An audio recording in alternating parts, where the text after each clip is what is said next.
ദിനവൃത്താന്തം 1 പുസ്തകം അധ്യായം 28. അനന്തരം ദാവീദ് ഇസ്രായേലിന്റെ സകല പ്രഭുക്കന്മാരുമായ ഗോത്രപ്രഭുക്കന്മാരെയും രാജാവിന് ശുശ്രൂഷ ചെയ്ത കൂറുകളുടെ തലവന്മാരെയും സഹസ്രാധിപന്മാരെയും ശതാധിപന്മാരെയും രാജാവിന്റെയും അവന്റെ പുത്രന്മാരുടെയും സകല വസ്തുവകകൾക്കും നാൽക്കാലികൾക്കുമുള്ള മേൽവിചാരകന്മാരെയും ഷണ്ഡന്മാരെയും വീരന്മാരെയും സകല പരാക്രമശാലികളെയും യെരൂശലേമിൽ കൂട്ടിവരുത്തി. ദാവീദ് രാജാവ് എഴുന്നേറ്റ് നിന്നു പറഞ്ഞത് എന്തെന്നാൽ, എന്റെ സഹോദരന്മാരും എന്റെ ജനവുമായുള്ളവരെ, എന്റെ വാക്കു കേൾപ്പിൻ. യഹോവയുടെ നിയമപ്പെട്ടകത്തിനും നമ്മുടെ ദൈവത്തിന്റെ പാദപീഠത്തിനുമായി ഒരു വിശ്രമാലയം പണിവാൻ എനിക്ക് താല്പര്യമുണ്ടായിരുന്നു. പണിക്കുവേണ്ടി ഞാൻ വട്ടം കൂട്ടിയിരുന്നു. എന്നാൽ ദൈവം എന്നോട്, നീ എന്റെ നാമത്തിന് ഒരു ആലയം പണിയരുത്, നീ ഒരു യോദ്ധാവാകുന്നു, രക്തവും ചൊരിയിച്ചിരിക്കുന്നു എന്ന് കൽപ്പിച്ചു. എങ്കിലും ഞാൻ എന്നേക്കും ഇസ്രായേലിന് രാജാവായിരിക്കാൻ ഇസ്രായേലിന്റെ ദൈവമായ യഹോവ എന്റെ സർവ്വ പിതൃഭവനത്തിൽ നിന്നും എന്നെ തിരഞ്ഞെടുത്തു. പ്രഭുവായിരിക്കാൻ യഹൂദയെയും യഹൂദാ ഗൃഹത്തിന് എന്റെ പിതൃഭവനത്തെയും തിരഞ്ഞെടുത്തിരിക്കുന്നു.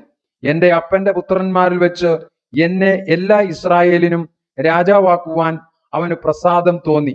എന്റെ സകല പുത്രന്മാരിലും നിന്ന് യഹോവ എനിക്ക് വളരെ പുത്രന്മാരെ തന്നിരിക്കുന്നുവല്ലോ.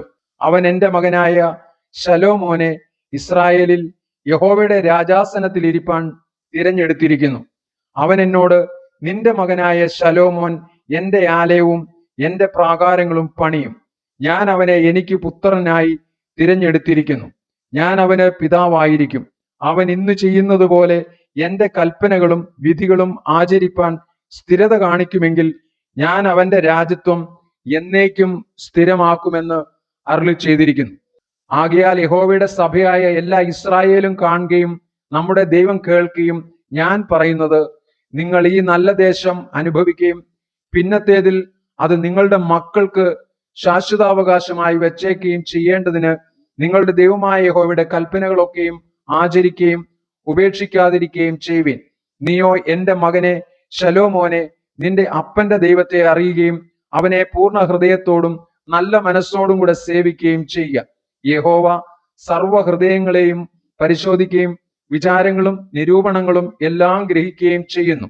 നീ അവനെ അന്വേഷിക്കുന്നു എങ്കിൽ അവനെ കണ്ടെത്തും, ഉപേക്ഷിക്കുന്നു എങ്കിലോ അവൻ നിന്നെ എന്നേക്കും തള്ളിക്കളയും. ആകയാൽ സൂക്ഷിച്ചുകൊള്ളുക, വിശുദ്ധ മന്ദിരമായ ഒരു ആലയം പണിവാൻ യഹോവ നിന്നെ തിരഞ്ഞെടുത്തിരിക്കുന്നു. ധൈര്യപ്പെട്ട് അത് നടത്തിക്കൊള്ളുക. പിന്നെ ദാവീദ് തന്റെ മകനായ ശലോമോന് ദൈവാലയത്തിന്റെ മണ്ഡപം, ഉപഗ്രഹങ്ങൾ, ഭണ്ഡാരഗ്രഹങ്ങൾ, മാളിക മുറികൾ, അറകൾ, കൃപാസന ഗ്രഹം എന്നിവയുടെ മാതൃക കൊടുത്തു. യഹോവയുടെ ആലയം, പ്രാകാരങ്ങൾ, ചുറ്റുമുള്ള എല്ലാ അറകൾ, ദൈവാലയത്തിന്റെ ഭണ്ഡാരഗ്രഹങ്ങൾ, നിവേദിത വസ്തുക്കളുടെ ഭണ്ഡാരം, പുരോഹിതന്മാരുടെയും ലേവ്യരുടെയും കൂറുകൾ, യഹോവയുടെ ആലയത്തിലെ സകല ശുശ്രൂഷയുടെയും വേല, യഹോവയുടെ ആലയത്തിലെ ശുശ്രൂഷയ്ക്കുള്ള സകല പാത്രങ്ങൾ എന്നിവയെല്ലാറ്റെയും കുറിച്ച് തന്റെ മനസ്സിലുണ്ടായിരുന്ന മാതൃകാ വിവരവും അവന് കൊടുത്തു.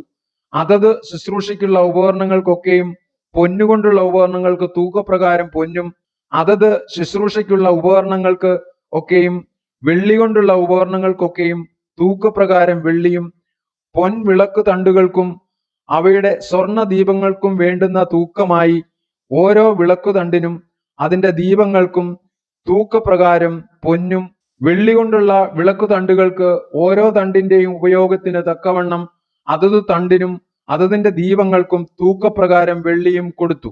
കാഴ്ചയപ്പത്തിന്റെ മേശകൾക്ക് ഓരോ മേശയ്ക്ക് വേണ്ടുന്ന പൊന്നും, വെള്ളി കൊണ്ടുള്ള മേശകൾക്ക് വേണ്ടുന്ന വെള്ളിയും തൂക്കപ്രകാരം കൊടുത്തു. മുൾകൊളുത്തുകൾക്കും കലശങ്ങൾക്കും കുടങ്ങൾക്കും വേണ്ടുന്ന തങ്കവും, പൊൻകിണ്ടികൾക്ക് ഓരോ കിണ്ടിക്ക് തൂക്കപ്രകാരം വേണ്ടുന്ന പൊന്നും, ഓരോ വെള്ളിക്കിണ്ടിക്ക് തൂക്കപ്രകാരം വേണ്ടുന്ന വെള്ളിയും കൊടുത്തു. ധൂപപീഠത്തിന് തൂക്കപ്രകാരം വേണ്ടുന്ന ഊതിക്കഴിച്ച പൊന്നും, ചിറകു വിരിച്ച് യഹോവയുടെ നിയമപ്പെട്ടകം മൂടുന്ന കെരൂബുകളായ രഥമാതൃകയ്ക്ക് വേണ്ടുന്ന പൊന്നും കൊടുത്തു. ഇവയെല്ലാം, ഈ മാതൃകയുടെ എല്ലാ പണികളും യഹോവ എനിക്ക് വേണ്ടി തന്റെ കൈകൊണ്ട് എഴുതിയ രേഖാമൂലം എന്നെ ഗ്രഹിപ്പിച്ചിരിക്കുന്നു എന്ന് ദാവീദ് പറഞ്ഞു. പിന്നെയും ദാവീദ് തന്റെ മകനായ ശലോമോനോട് പറഞ്ഞത്, ബലപ്പെട്ട് ധൈര്യം പൂണ്ട് പ്രവർത്തിച്ചു കൊള്ളുക. ഭയപ്പെടരുത്, ഭ്രമിക്കുകയും അരുത്. യഹോവയായ ദൈവം എന്റെ ദൈവം തന്നെ, നിന്നോടുകൂടെയുണ്ട്.